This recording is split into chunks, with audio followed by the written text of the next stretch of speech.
Hello, and welcome to the ISP Customer Relationship.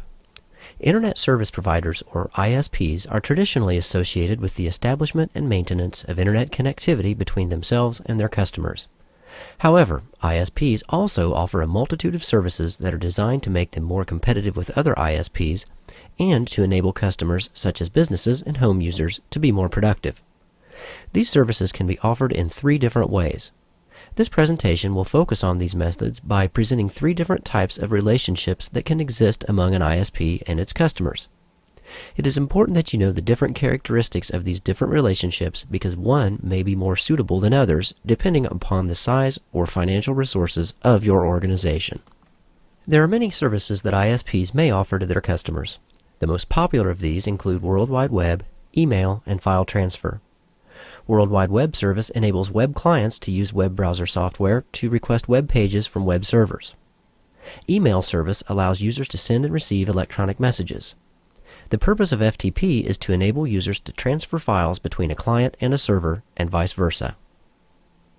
Now that we know about some of the different ISP-provided services, let's look at some options for how those services could be offered. This graphic represents how an ISP site may be organized. Note the redundant connections and the multitude of servers for each service. This configuration provides both high reliability and availability. The relationship between an ISP and its customers may take various forms, depending on whether the customer is an individual home user or a large business. Large businesses, which generally have more financial and human resources, may only depend upon the ISP to provide reliable Internet connectivity. In this case, the business itself would house and maintain their own services at their own location.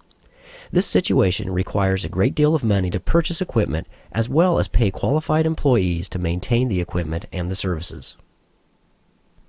Small businesses or home users may depend on the ISP not just for Internet connectivity, but also customer equipment such as routing and switching devices, as well as services such as email, web, and file transfer. In this case, the email, web, and FTP servers are owned, housed, and maintained by the ISP. Although additional fees may apply to such services from the ISP, those fees are less than those of hiring personnel and purchasing equipment for locating the services at the customer premises.